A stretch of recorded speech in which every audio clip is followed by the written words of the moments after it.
السلام علیکم every one. تو کیسے ہو آپ سب لوگ؟ میں ہوں ردا اور آپ لوگ ہو اس وقت میرے یوٹیوب چینل ردا فاطمہ ناولس پہ.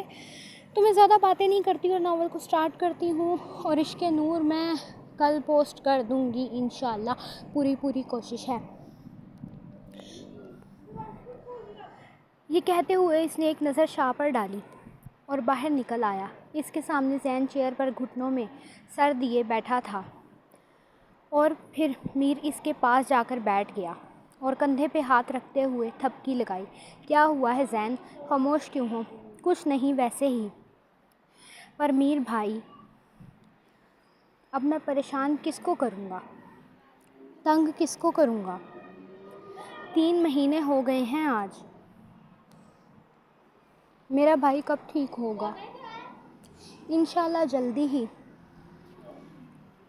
وہ بے شک اپنے بھائی سے لڑتا رہتا تھا اور اب اسے اپنے بھائی کی کمی محسوس ہو رہی تھی. وہ میر کو دیکھتے ہوئے بولا، زین تم نماز پڑھو اور دعا کرو، شاید اللہ تمہاری ہی دعا سن لے. کچھ دیر بعد فجر کی اذان ہو گئی. یہ وقت قبولیت کا وقت ہوتا ہے. تم دعا کرو، ضرور قبول ہوگی. فجر کے وقت اللہ فرشتوں کو بھیجتے ہیں یہ جاننے کے لیے کہ ان کے بندوں کو کیا چاہیے اور کیا نہیں. تو تمہاری بھی ضرور قبول ہوگی.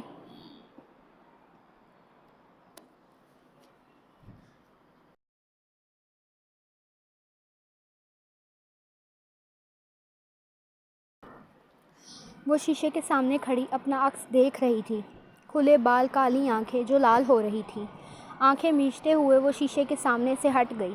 صوفے پہ جا کر بیٹھتے ہوئے قہقہ لگا کے ہنسی. تب ہی میر کو ایک فون آیا.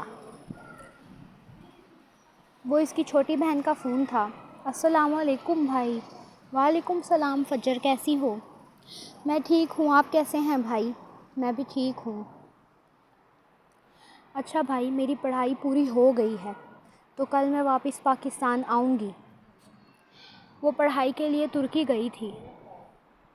کچھ دیر خاموش رہنے کے بعد میر بولا، ہاں ٹھیک ہے، آ جانا. بھائی کیا ہوا؟ آپ خوش نہیں ہو؟ نہیں، میں بہت خوش ہوں.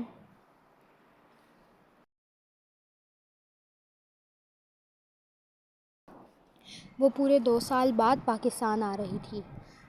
اچھا ٹھیک ہے، میں بعد میں بات کرتی ہوں. یہ کہہ کر اس نے فون بند کر دیا. میر ابھی بھی شاہ کے پاس موجود تھا. وہ ایک صوفے پہ بیٹھا ان لڑکوں کو گھور رہا تھا. میں نے کہا تھا نا مجھے کسی بھی حال میں ڈارک لیڈی چاہیے تو چاہیے، اور تم نکموں سے ایک کام نہیں ہوا. 2 دن سے اس کے گھر کے باہر کھڑے ہو اور کچھ نہیں کر پائے. میں نے جیسے اس کے باپ کو مارا تھا میں ویسے اس کو بھی مارنا چاہتا ہوں. ان میں سے ایک اس کے پاس زمین پر بیٹھ گیا. پھر بولا، آپ فکر مت کریں، ہم اسے لے کے آئیں گے آپ کے پاس. 3 دن کا وقت دے رہا ہوں تمہیں. ڈارک لیڈی میرے پاس موجود ہونی چاہیے ورنہ تم اپنی جان سے ہاتھ دھو بیٹھو گے. وہ غصے سے بولا.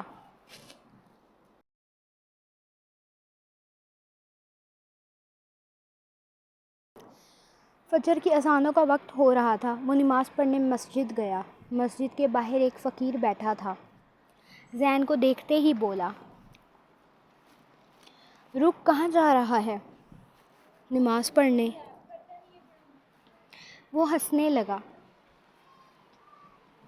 جا جا، تیری دعا بھی پوری نہیں ہوگی. وہ وہیں پر تھم گیا. کیوں نہیں پوری ہوگی میری دعا؟ جس کے لیے تو دعا مانگنے آیا ہے قبول نہیں ہوگی. آپ کو کیسے پتا میں کسی کے لیے دعا مانگنے آیا ہوں؟ خدا کا گھر ہے. سب یہاں کچھ نہ کچھ مانگنے آتے ہیں. تبھی مسجد سے ایک لڑکا نکلا. ارے بھائی چھوڑو، یہ پاگل ہے، تم نماز پڑھو. وہ زین کو کھینچتے ہوئے اندر لے گیا. نماز پڑھنے کے بعد اس نے دعا کے لیے ہاتھ اٹھائے. میں کبھی آپ سے کچھ نہیں مانگا، بس میرے بھائی کو ٹھیک کر دو. وہ زاروں زار رو رہا تھا. پھر کچھ دیر بعد اٹھا اور مسجد سے نکل آیا۔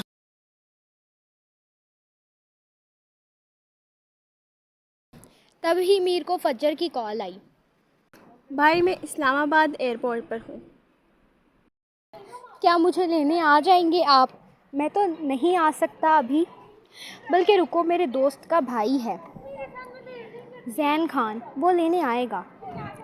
آپ کیوں نہیں آ سکتے؟ میں جس دوست کی بات کر رہا ہوں وہ کوما میں ہے اور ہاسپٹل میں ہے۔ چلیں اللہ ان کو صحت دے، میں زین کو بھیجتا ہوں تمہیں لینے، بس آدھا ایک گھنٹہ صبر کرو۔ فون بند کرتے ہوئے وہ زین کے پاس آیا۔ زین، سنو، تم ایئرپورٹ پر میری بہن کو پک کرنے چلے جاؤ۔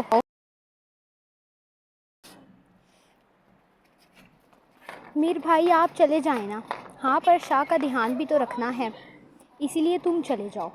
میں ان کو پہچانوں گا کیسے؟ اس کا نام فجر ہے۔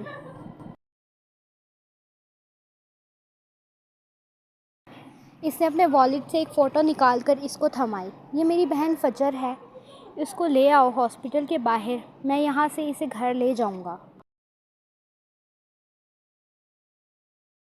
اچھا ٹھیک ہے۔ وہ ہاسپٹل سے نکل آیا۔ ایئرپورٹ پہ پہنچتے ہوئے وہ پورا ایئرپورٹ ڈھونڈنے لگا، یہ اس کی شکل کی لڑکی مل جائے۔ وہ سامنے جا ہی رہا تھا کہ تب ہی کوئی لڑکی اس سے ٹکرا گئی۔ آپ اندھی ہیں کیا؟ زین بولا۔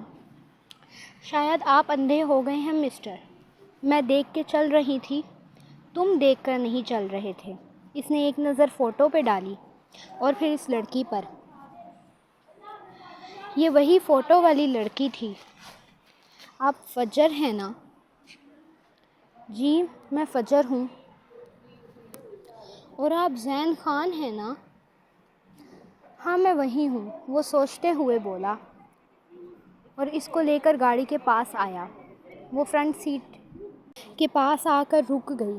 زین نے اپنی سائڈ کا دروازہ کھولا اور بیٹھ گیا۔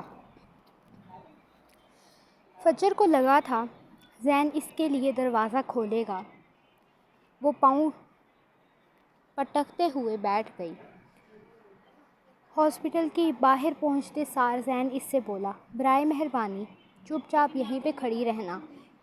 یہ کہتے ہوئے ہاسپٹل کے اندر آیا۔ میر بھائی جائیں۔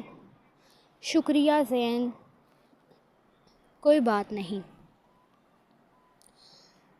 میر باہر نکل آیا۔ یہاں پہ فجر کھڑی اپنے بیگ کو الٹ پلٹ کر رہی تھی۔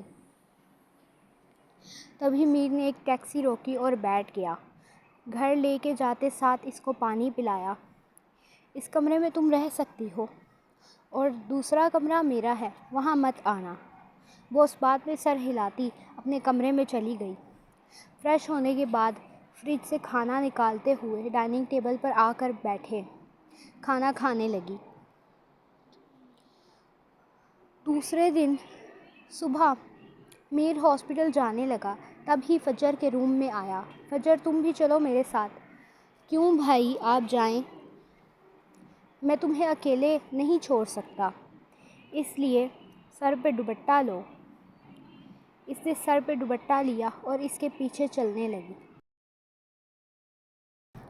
ہاسپٹل میں اندر داخل ہوئی تو دوبارہ کسی سے ٹکرائی۔ وہ زین ہی تھا۔ او تم اندھی ہو گئی ہو، مجھے لگتا ہے شاید تم اندھے ہو گئے ہو، میں دیکھ کے چل رہی تھی، تم نہیں دیکھ سکتے کیا؟ مجھے لگتا ہے تمہیں چپکنے کا شوق ہے، چپکو کہیں کے۔ تو تم کون سے خوبصورت ہو، بندر دکھتے ہو۔ وہ غصے سے بولی، ارے تم سے تو بات کرنی فضول ہے۔ فجر مجھے کوئی شوق نہیں ہے آپ سے بات کرنے کا۔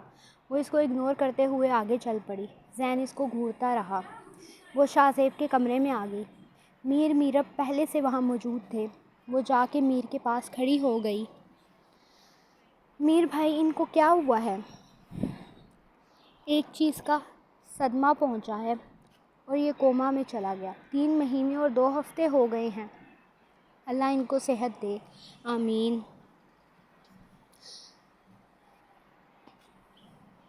فجر ہٹنے لگی تبھی زین کے سینے سے ٹکرائی۔ وہ ماتھا رگڑتے بولی، اب آپ کو نہیں دکھا کیا؟ زین غصے سے بولا، مجھے دکھتا ہے، تم اندھی ہو گئی ہو، بدتمیز بندر۔ وہ سائڈ پہ جا کر بیٹھ گئی۔ وہ غصے میں بھی بہت پیاری لگتی تھی۔ وہ بڑبڑائی جا رہی تھی۔ تبھی میر اس کے پاس آیا اور بولا، خاموش نہیں رہ سکتی تم فجر؟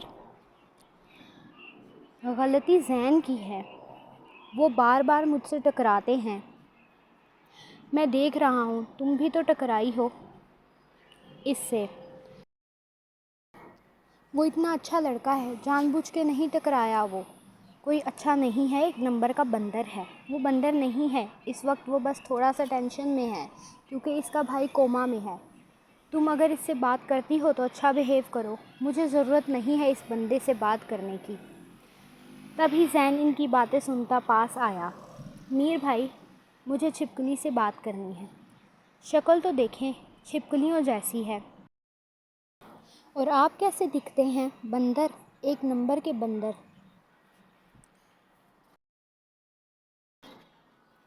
چھپکلی چھپکلی، بندر بندر بندر، تم سے بات کرنا فضول ہے۔ یہ کہتے ہوئے وہ شاہ زیب کے بستر کے پاس آیا۔ ڈارک لیڈی ایک بار دوبارہ ہاسپٹل کی کھڑکی سے شاہ زیب کو دیکھ رہی تھی۔ زین کی نظر اس پہ پڑی تو بھاگتا ہوا کھڑکی کے پاس آیا۔ تب تک وہ جا چکی تھی۔ زین کو سمجھ نہیں آیا کہ وہ لڑکی کون ہے اور کیوں دیکھتی ہے شاہ کو۔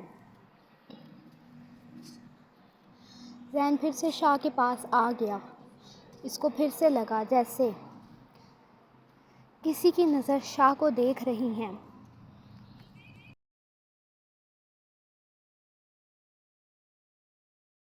وہ ایک بار پھر پلٹا پر وہاں پر کوئی نہیں تھا۔ وہ بڑبڑایا، شاید میرا وہم تھا۔ تبھی فجر بولی، مسٹر کیا کہہ رہے ہو؟ یقیناً میرے بارے میں بول رہے ہوگے۔ تم کوئی حور پری نہیں ہو جو تمہارے بارے میں ہی سوچتا رہوں گا، چھپکلی کہیں کی۔ آپ بھی تو بندر ہو، ایک تو آپ کہتی ہو اور اوپر سے بندر بھی کہتی ہو۔ تم سچ میں چھپکلی ہو، اور آپ بندر ہو، ساتھ میں اتنے کمزور ہو کہ ہوا لگے گی اور اڑ جاؤ گے، بندر کہیں کے۔ وہ اس کو گھورتے ہوئے بولی۔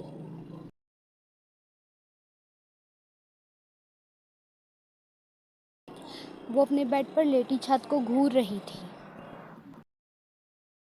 تو چینل کو سبسکرائب کر دیں، ویڈیو کو لائک شیئر کمنٹ کر دیں، اور یار سبسکرائب کر دیا کرو، اتنی بار بولا ہے، بلکہ سبسکرائبرز کم ہو جاتے ہیں، جو لوگ کرتے ہیں وہ پھر شاید انسبسکرائب کر دیتے ہیں، یہ والا سین ہو رہا ہے۔ خیر، چینل کو سبسکرائب کر دو، باقی خدا حافظ، بیچ کی غلطیوں کو بھی اگنور کرنا۔